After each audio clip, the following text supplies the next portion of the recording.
धन्यवाद मेरे साथियों और सत श्री अकाल तेनु सबको हमारे ये चैनल में सुस्वागतम। हम लोग क्लास 10th का जो मैथमेटिक्स पढ़ रहे हैं वो मैथमेटिक्स में हम लोग इस एक्सरसाइज को बना रहे थे।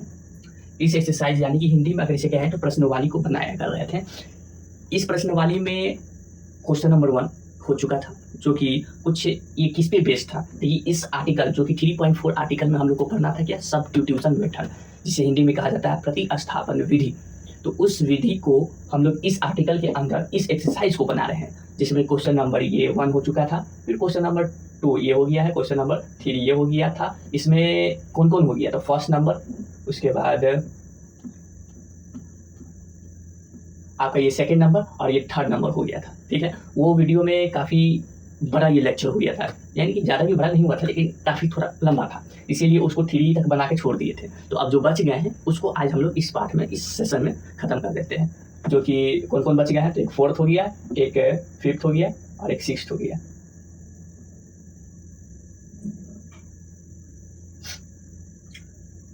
ओके, तो आज की इस पार्ट को स्टार्ट करते हैं बिना टाइम वेस्ट किए हुए। Let's go.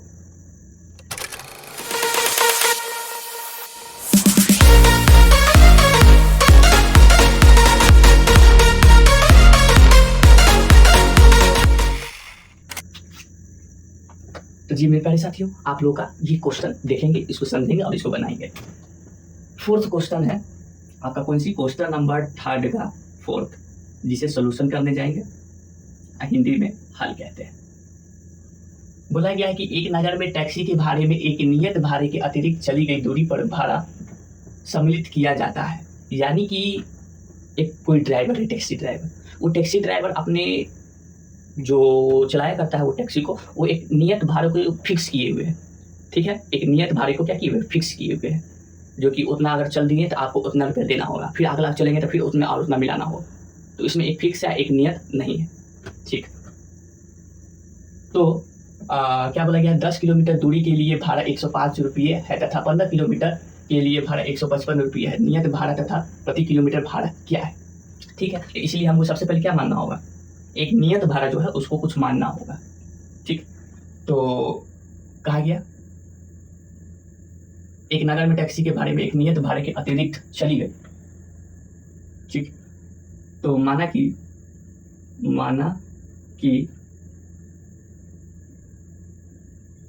एक नियत भाड़ा क्या होगा, एक नियत भाड़ा जो है उसको हम लोग मान लेते हैं x किलोमीटर होगा। ठीक है, उसी तरह दूसरे को, अगर ए को x माने हैं तो दूसरे को क्या मानेंगे, y मानना हो, तो वो अनियत होगा, जिसको बोला गया कि अतिरिक्त। ठीक है, तो माना कि एक, इसको ऐसे रहने देते हैं, एक क्या है, कहा गया नियत भाड़े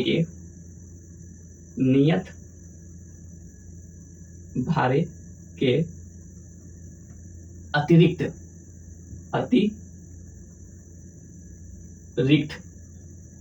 चली गई दूरी y किलोमीटर होगा।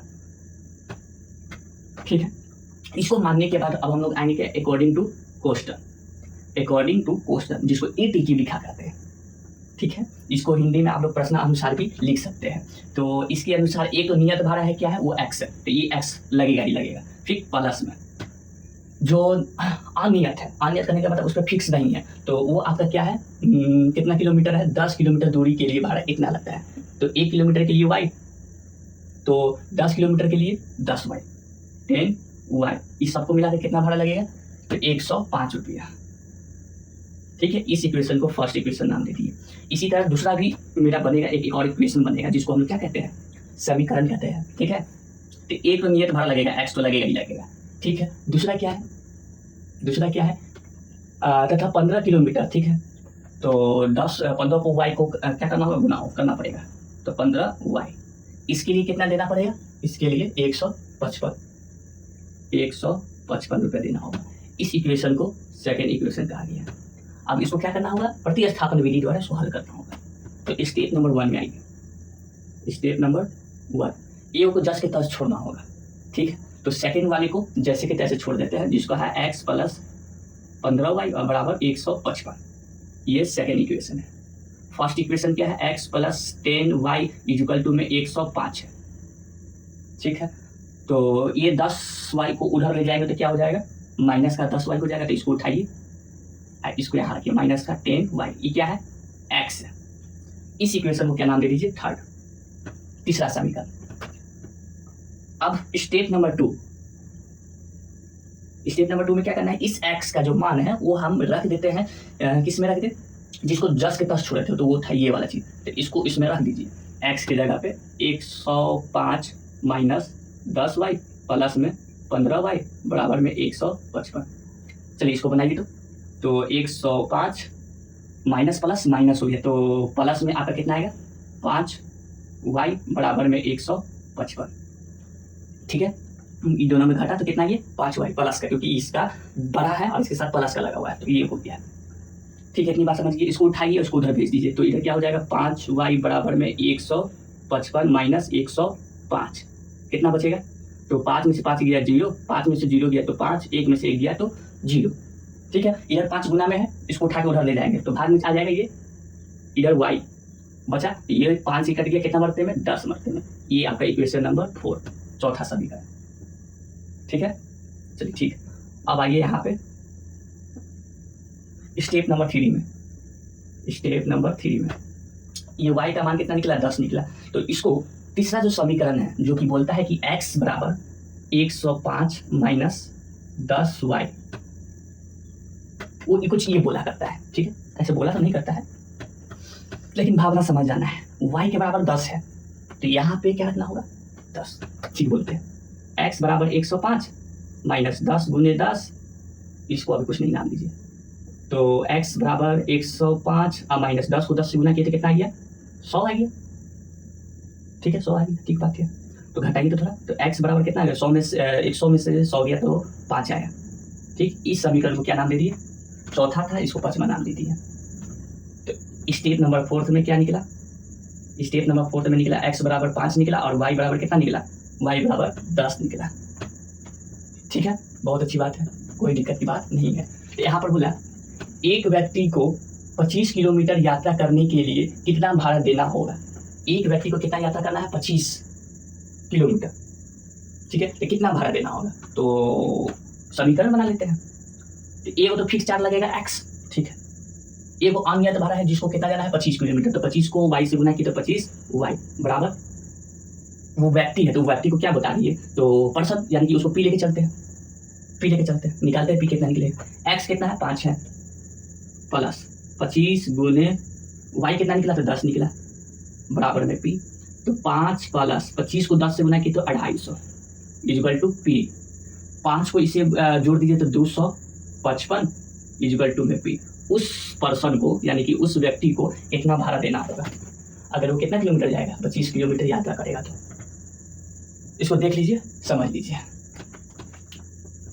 तो इसे देख लिए होंगे। अब अगले प्रश्न पे चलते हैं, उसको बनाते हैं। पांचवा प्रश्न क्या कहा गया है, इसे देखिए। बोला गया है कि यदि किसी भिन्न के अंश और हर दोनों में दो जोड़ दिया जाए तो वह इतना हो जाती है, तो पहले उस चीज को मानना होगा। तो क्या मानना होगा कि माना कि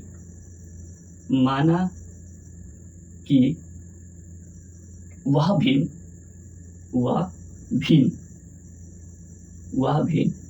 x बटा y है। क्यों? क्योंकि x जो है अंश का है रूप और y जो है हर का रूप है, तो इन दोनों को मिलाने पर क्या बनता है, तो भिन्न बनता है। तो दोनों को अलग अलग लेना होगा, वो x है तो दूसरा क्या है, y है, तो x y है, ठीक है, ये चीज को मानिए।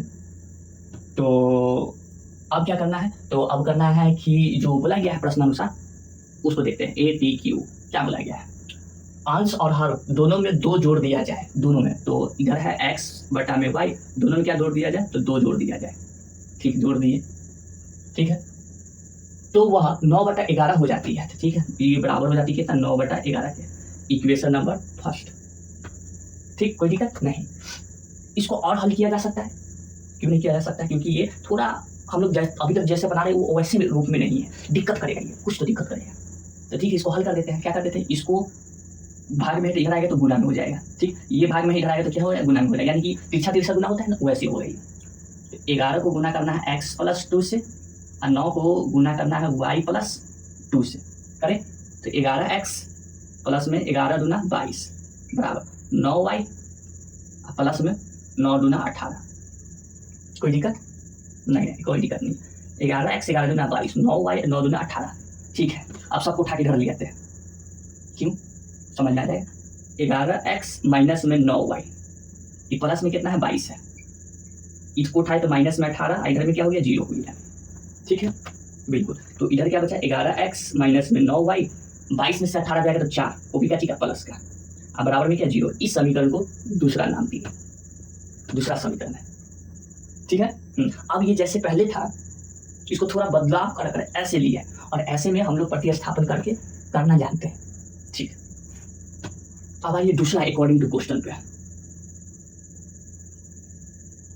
अकॉर्डिंग टू क्वेश्चन, यदि अंश और हर दोनों में 3 जोड़ दिया जाए, ठीक है।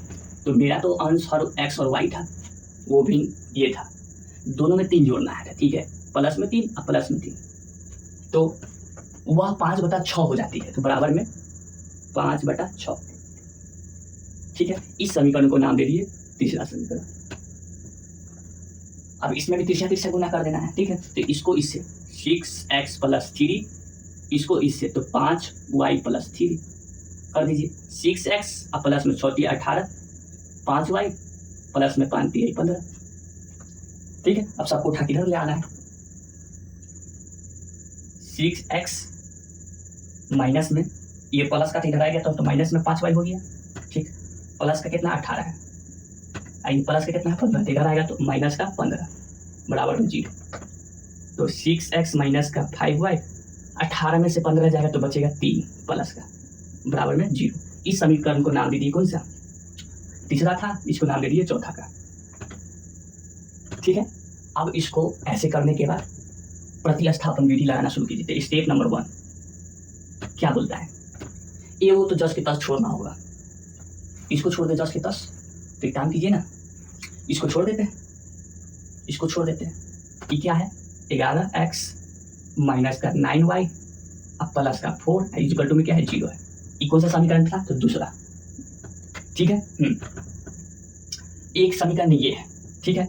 तो ई प्लस का 3 उधर जाएगा तो माइनस का हो जाएगा, सही बात है। प्लस का 3 है उधर जाएगा तो माइनस का हो जाएगा, ठीक।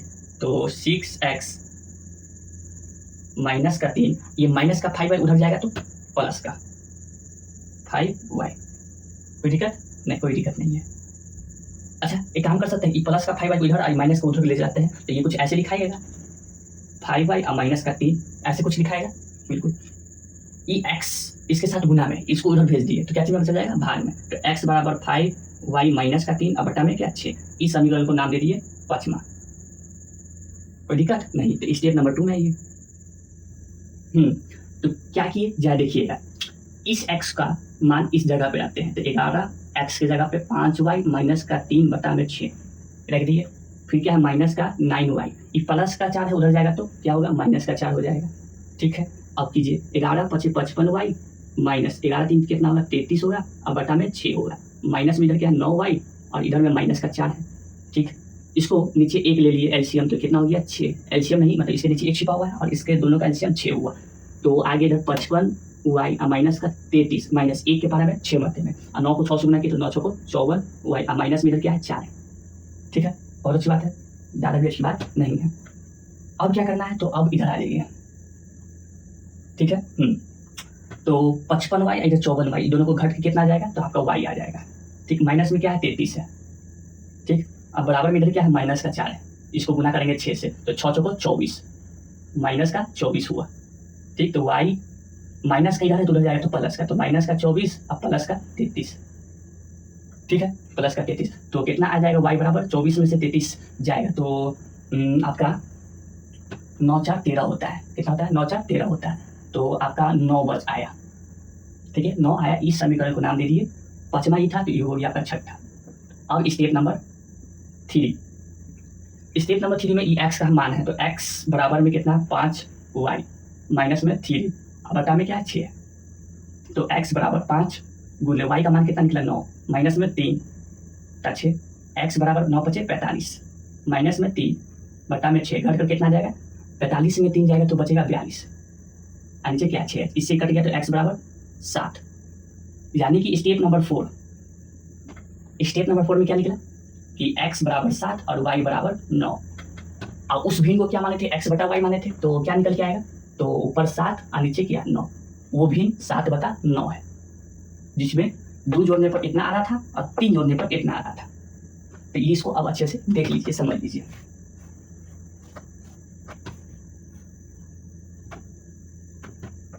देख लिए, अब हमारा अंतिम प्रश्न इस एक्सरसाइज को देखकर खत्म करते हैं। 6 नंबर बोला गया है कि 5 वर्ष बाद जैकब की आयु उसके पुत्र की आयु से 3 गुनी हो जाएगी। क्या है, 3 गुनी हो जाएगी। ठीक है, तो उसको मानना होगा x और y होगा।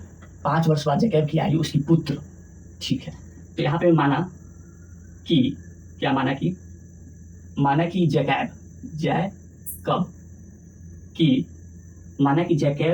का आयु x वर्ष है, तो उसके पुत्र का माना कि उसके पुत्र का आयु y वर्ष है। तो अकॉर्डिंग टू क्वेश्चन क्या बनेगा, 5 वर्ष बाद, तो 5 वर्ष बाद इसका जैकब जो है इसका भी उम्र बढ़ेगा, ठीक, तो x + y, ठीक है। उसके बाद उसके पुत्र का आयु से 3 गुना हो जाता है। क्या हो जाता है, 3 गुना हो जाता है 5 वर्ष बाद। तो यहाँ पे लिख दिए y का भी क्या 5 वर्ष बाद उम्र बढ़ेगा, तो यहाँ पे y + 5 लिखे, ठीक, कोई दिक्कत नहीं है। तो जैकब की आयु उसके पुत्र की आयु से, उसकी पुत्र कितना है, तो ये उसका पुत्र का आयु है y + 5, कितना वर्ष, तो कितना गुनी हो जाता है, तो 3 गुनी। यहाँ 3 से क्या कर दिए, गुना कर दिए। इक्वेशन नंबर 1 बनेगा ये, ठीक है। इसको और हल कर देते हैं, x + 5 3y, उसके बाद 5 × 15, ठीक है। अब क्या करते हैं, इसको उठा के इधर लाते हैं, तो x, उसके बाद ये आपका माइनस में 3y बराबर में 15 और माइनस में 5, ये दोनों घट जाएगा तो कितना हो जाएगा, 10 हो जाएगा। ये आपका इक्वेशन नंबर 1। अब आइए दूसरा APQ। 5 वर्ष पूर्व जैकब की आयु उसके पुत्र की आयु से 7 गुनी थी, 5 साल पहले। तो इसमें x को भी, x का यानी कि x जैकब का भी आयु घटेगा, और ये जो y है उसका पुत्र, उसका भी आयु क्या होगा, घटेगा। तो यहाँ पर लिख दिए y - 7। तो ये जैकब जो था, जैकब की आयु पुत्र की आयु से कितना गुना था, 7 गुना था। तो यहाँ पे क्या करना होगा, इस 7 का लिखे, यहाँ पर 5 में लिखेंगे। चलिए ठीक है, अब इसको भी हल कर देते हैं। x - 5 7y और -7 × 35, कोई दिक्कत नहीं, इसको उठाइए। x - 7y माइनस का 35 है, उधर जाएगा तो प्लस माइनस का 5, उधर जाएगा तो प्लस का 5 होगा। कितना जाएगा, x - 7y और प्लस में 7 × 30, 35 में से 5 गया तो 30 हुआ माइनस का। इक्वेशन नंबर 2, समझे, कोई दिक्कत नहीं, कोई दिक्कत नहीं। अब इसको बनाना करते हैं। स्टेप नंबर 1 में आइए, ए को जस्ट के तस छोड़ना होगा, तो इसको छोड़ने का कोशिश करते हैं। क्या है ये, x माइनस का 7y अब बराबर में माइनस का 30 है। ये कौन सा है, दूसरा समीकरण है। चलिए ठीक, पहला क्या है, ये है x माइनस का 3y बराबर में 10 है, ये है। तो माइनस का इधर जाएगा तो प्लस का हो जाएगा, तो x बराबर प्लस का 3y, ठीक है। इसको नाम दे दिए कौन सा समीकरण, तीसरा। स्टेप नंबर 2, इस मान को पहले वाला में रख देना है। तो 10 प्लस का 3y माइनस का 7y बराबर में माइनस का 30, क्या कर दीजिए, बना दीजिए। 10 इधर हो जाएगा माइनस का 4 और 3 7, 7 में से 3 गया तो 4 बच गया, 4y इधर क्या माइनस का 30, कोई दिक्कत नहीं। इसको उठा के उधर भेज दिए, इसको उठा के इधर लाते हैं, क्या बोलते हैं, तो इधर 10 है, इसको उठा के इधर लाए तो प्लस का 30, इसको उधर भेजे तो प्लस का 4y, 30 और 10 कितना हो जाता है, 40 हो जाता है, अब बराबर में 4y, ठीक। इधर y इधर 40, 40/4, इससे कटिए कितना आया, 10 आया। इस समीकरण को कौन सा नाम दीजिएगा, चौथा, ठीक है। ठीक बात है, आगे आइए। स्टेप नंबर 3, इसमें क्या बोला गया कि आप x का मान क्या लिखे थे, तो x का मान ये लिखे थे 10 प्लस में 3y लिखे थे, तो y का मान कितना है 10 आया है, तो x बराबर 10 प्लस 3 गुने 10, तो x 10 प्लस ई कितना हो गया 30, तो x बराबर 10 प्लस 40। ये निकला इक्वेशन नंबर 5। तो स्टेप नंबर 4 में आपका सब चीज निकल गया होगा। क्या क्या निकला, x बराबर 40 निकला है, y बराबर कितना निकला है 10 निकला है। तो ये सब कुछ बातें कहा गया था, सुना गया था और समझाया गया था, जिसको हम लोग हल करने का कोशिश पूरा किए आप लोग के साथ। ठीक है, तो ये सब कुछ ऐसी बातें थी जिसको खत्म कर दिया गया है। अब आप लोग से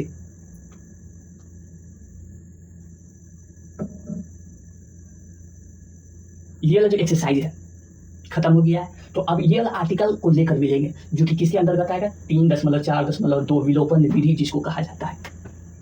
अब मुझे जाने का अनुमति दीजिए। आप लोग का बहुत बहुत धन्यवाद। जय हिंद, जय भारत।